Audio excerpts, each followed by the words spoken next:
Hello and welcome to another SkaredCast strategy video. Today we continue to discuss the new Dark Eldar release with video number 12.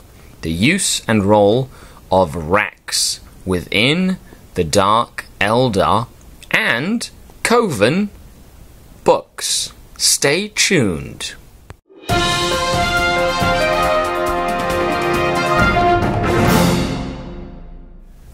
Hello and welcome to another SkaredCast tactical video. Today is video number 11, talking about the use and role of Wracks, which are homunculi creations in the release of the Dark Eldar Codex. Now this video will be in two parts. The first will touch on Wracks in the Dark Eldar book, and the second will touch on Wracks using the Homunculi Supplement for the Covens of the Dark Eldar. See what I did there? Got the pronunciation right. Let's dig right in, shall we? So, Wracks are an elite unit. They are in elites and will stay in elites.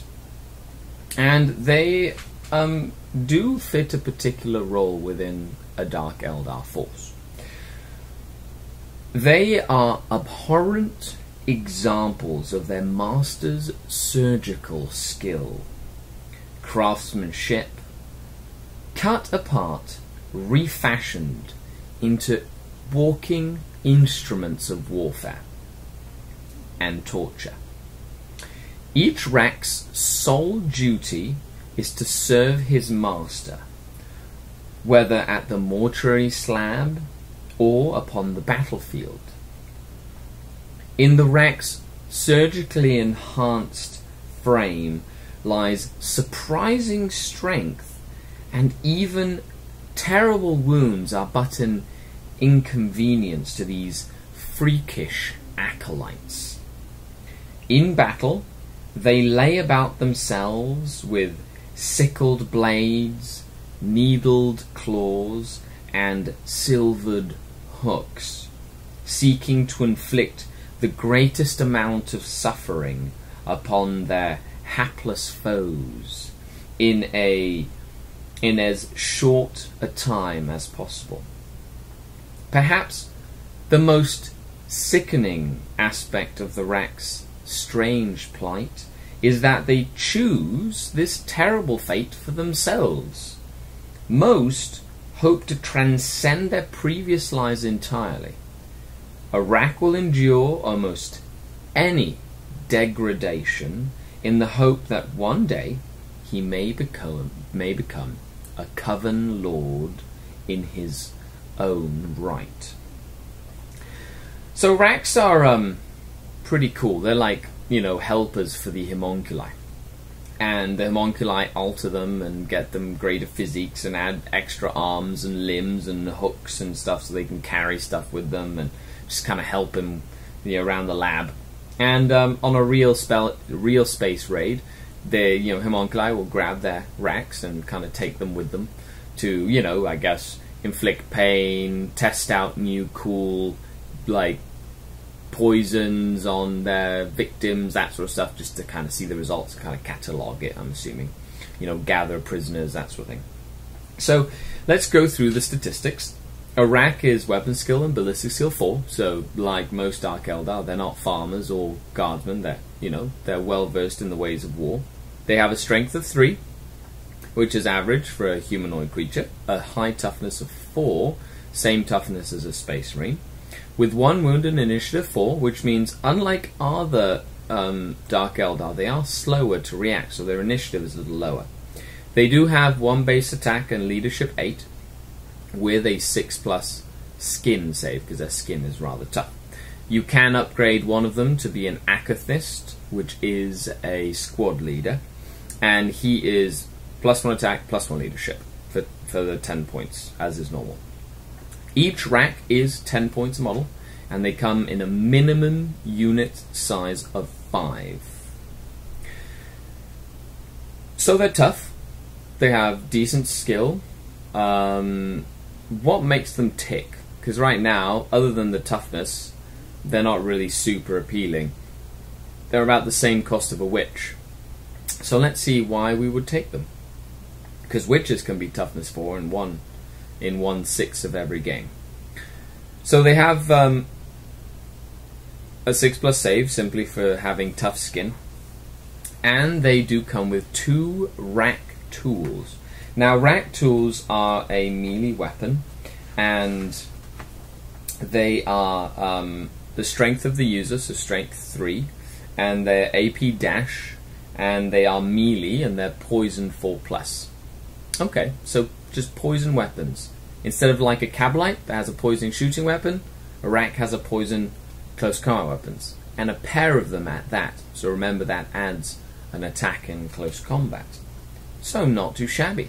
They're the kind of thing right now that I would look at and go, great, I can run them against a Wraith Knight, or a Riptide, or monster creature in close combat, and bring them down with multiple wounds. Awesome. So what are the options? Their special rules include feel no pain, just straight up feel no pain. They have night vision, not that they have any guns. Well, they can have some guns, which we'll see in a sec. And power from pain, so they benefit from power from pain. Now, within this book, which is what we're originally discussing, as a regular Dark Eldar player, power from pain won't really add too much to a rack. Turn 2, they have feel no pain 6+. They already have feel no pain. Turn 3, they have regular feel no pain. They already have feel no pain. So you'd only start seeing a benefit turn 4 with Furious Charge and turn 5 with Fearless. Right? Okay, it's not bad. Just means that, you wouldn't really be squeezing the most out of the special rules in the Dark Eldar book with that unit. Now, you can include up to 5 additional racks at 10 points apiece, so you can have up to a unit of 10. And for every 5 models, 1 rack can replace a rack tool, so one of his close combat weapons, with either a liquefy gun, which is a strength 3 AP D6 flamer template weapon, and or an ossifactor. Now, an ossifactor is a weapon that personally I haven't used because it wasn't part of the old release. So it shoots. It's like a sniper rifle. So it's a 24-inch range gun that is strength 1 and AP 2, and it's assault 1. Fleshbane, so it always wounds on a 2+, and it has a special rule called calcific spears. So if a non-vehicle model is removed as a casualty due to an unsaved wound caused by this weapon, that model's unit immediately suffers D6 additional hits that are randomly allocated. They have the ignores cover special rule, and the strength of these hits equal to the toughness characteristic of the model removed as a casualty at AP dash. So both these upgrades are the same amount of points. Okay. Personally, I've used liquefiers a lot. Liquefiers took a bit of a hit. They're now strength 3, if you knew anything about Dark Eldar before. But at strength 3, they're designed to go through swathes of just infantry models, and with an AP D6, it's the kind of thing you can aim at a Space Marine and you'll be ignoring his armor, or more, more than half the time, or or at least half the time. AP 1, 2, or 3. Shoot at a Terminator, hope for AP 2. Shoot it at just guardsmen, hope for AP 5, and just murder them all. Those liquefiers are very, very scary, which is why they got toned down a little bit. And the ossifactor is now competing for that spot. So it's really up to you. Personally, because of the way that the racks are kind of geared for close combat, I would recommend the liquefy gun, because I don't like having racks sitting back, taking objectives and shooting a sniper rifle. It really doesn't make any sense to me. You want to grab them, put them all in a raid or something, send them in a raider to the enemy, and drop liquefy templates on them. Now that works, and I've tested and proven that. It works great. So one of the models can be upgraded to an Akathist, which is a squad leader for 10 points. Now the Akathist can take weapon upgrades. He can take weapons of torture and or tools of torment. So weapons of torture include a mind phase gauntlet, a flesh gauntlet, a scissor hand. He's the only model in the army who can take a venom blade other than the scourge sergeant, an electrocorrosive whip, and an agonizer. So a mind phase gauntlet, I guess we'll kind of go through them really quickly to kind of discuss each of those upgrades roles. So a mind phase gauntlet is just like a melee close combat weapon, strength of user, that's concussive, right? That's why it's just the cheapest one. It's 5 points for that. You can do a flesh gauntlet. So a flesh gauntlet is poison 4+, melee, so it's a melee weapon, lethal dose. So any roll of a wound of 6 has the instant death special rule. So it's a little bit more expensive for that one, but in my opinion, I like that weapon. It's the one that grotesques are armed with as well. Means that you can throw them in a challenge against a multi-wound creature, or throw them in and they can really do some damage against anything that's not Eternal Warrior. Super scary against like a Wraith Knight, because the Wraith Knight's not Eternal Warriors. They fail that armor save, boom, on a 6 to wound, dead Wraith Knight. So that'd be kind of cool. He can have a scissor hand as well. Scissor hand is strength user, melee, poison 4+, and rending. So if you don't want to cause instant death, but you want it to be ignoring armor saves in combat, you want to try rip a vehicle to shreds, the rending can help. So that can be kind of cool. And these are all the same points. So the flesh gauntlet, the scissor hand, and venom blade is now 10 points instead of 5. This is a melee weapon that is poison 2+, just simply poison 2+. The reason you use venom blades is just to put a lot of wounds on the enemy so that they fail armor saves, right?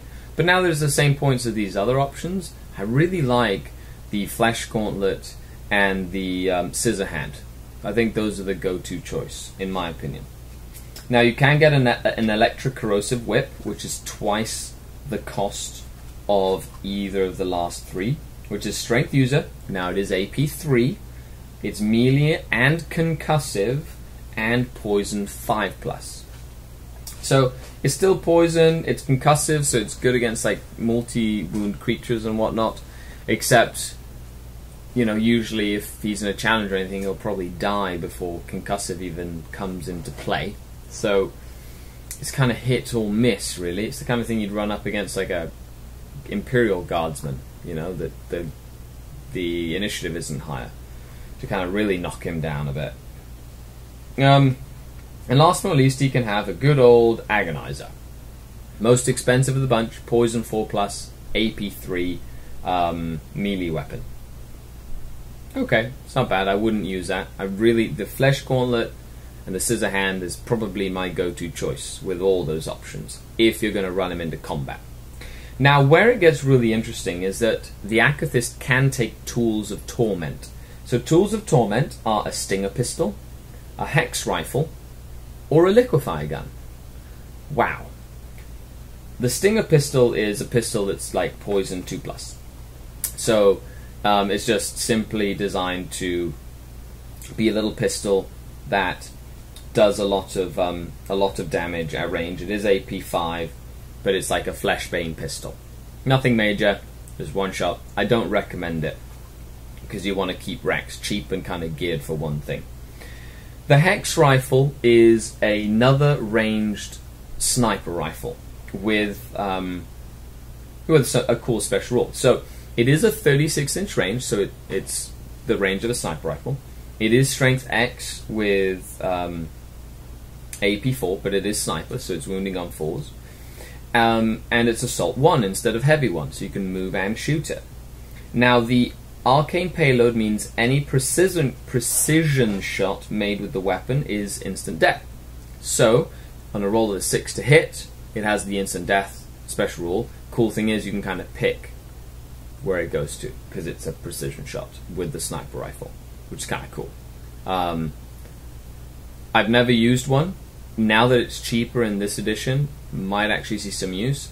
But I don't like the fact that you have to buy 5 Wracks in order to upgrade it and buy it, instead of the previous 3.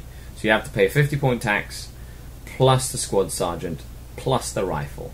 So you're putting 60 points into a unit for this one weapon. Not really too appealing in my opinion. Like, I like having units specifically designed to make the most of their points. So if they all have poison weapons in close combat, give the unit to close combat. Now, something I do like is the Akathist can have an agonizer. A liquefy gun. So the Akathist can have one of those flamer templates. Awesome, I really like that choice. So now you can have a small unit of 5 Wracks in say a Venom with a liquefy gun, and then an Akathist with another liquefy gun. So before you had to take like 10 and take 2 liquefy guns, so you spent a lot of points on the unit. Or you had to take 9 and then a homunculus with a liquefy gun. But now you can take 5 and take 2 liquefy guns. Or take 10 and take 3 liquefy guns. I love liquefy guns. They're great. People dislike liquefy guns. When you plop down a flamer template and go, it's AP 1, and they go, oh no, and then you just murder everything that's under the template. Yes, okay, it's only strength 3, so, you know, you're wounding marines on 5s or whatnot, but just multiple templates, you know, that's the solution. Or get a farseer in there and doom stuff, then just reroll wounds anyway. So, as a unit, they can select a Raider or Venom. So if you're using I would always either take a Venom for them if it's a small 5-man unit, or I would take a Raider for them if it's a large 10-man unit. Now, this is a second part of the video, so instead of talking it like to more geared, we're going to talk a little more in depth about the Homunculus Coven's supplement. Now, this is where Wracks shine. So Wracks in themselves aren't really like amazing. In the Dark Eldar book, yes, they fill the role of like a tough killer unit. But when using rules from the supplement here, I just want to go through the special rules of the supplement and really touch on why these really help the Wracks when used specifically in here. The biggest one is power from pain. So remember we talked power from pain doesn't really help them in the Dark Eldar book that well. Well, in a Coven, on turn 2, they become fearless. Boom. That sold it for me right there. The fact that Wracks are a 10-point model that just because of being game turn 2 turn into fearless using this book has made them worth it in my opinion. Combined with the fact they have poison weapons, you can give them liquefy guns, you can run them in a Raider and just shoot them up at the enemy, and they can tie up units, they can go for tough units. They will be there until they die to the very last man. With toughness 4 and feel no pain, they will survive. They're really tough for a Dark Eldar model. Now, turn 3 they do become fear and keep fearless. Turn 4 it's fear, fearless, and it will not die, which doesn't really come into play. On 5 it's fear, it will not die, and zealot. And then on 6 it's eternal warrior, fear, and it will not die, and zealot. So, you know, really, the whole making them fearless right off the bat, fantastic. It also affects homunculi and affects grotesques, right? So those units all of a sudden become like linchpins within the book. Other than that, any unit within 12 inches of them, by taking them with this book, will be at -1 leadership. Which means if you win a combat, it's just that much easier to, you know, make them run away. And that applies to their Venoms and their dedicated transports. So, you know, having these leadership bubbles means that in conjunction with this, you can really get some cool little combinations going. And that's really where I feel the Wracks shine. Personally, I don't really feel I'd be taking them in a detachment of primary Dark Eldar Codex, but I would be taking them in a detachment of Coven homunculi. And yes, you can mix and match. Remember, you can build a primary combined arms detachment of Dark Eldar and have a secondary detachment of Coven, and then have like an allied detachment of Eldar, or whatever you want to do. Like, that's how 7th edition is laid out. So use this to your advantage. And you know, if you haven't read it already, I will be making a specific tactica in terms of the Covens and how they tie into the Dark Eldar book. So make sure you stay tuned for that. So let me know what you think about the Wracks. Do you use them, and how do you use them? How big of a unit? What upgrades do you like to use them? And what targets do you usually send them up against? As always, this is Skari, your grateful host. Thank you so much for tuning in. Remember to share, favorite, that sort of thing. And I really appreciate your support in the community as I get these tactica videos out. So check out the other ones as well that everyone has been commenting on, and really creating a library of Dark Eldar tactica that will be useful for years to come. I appreciate it, and this is Skari, out.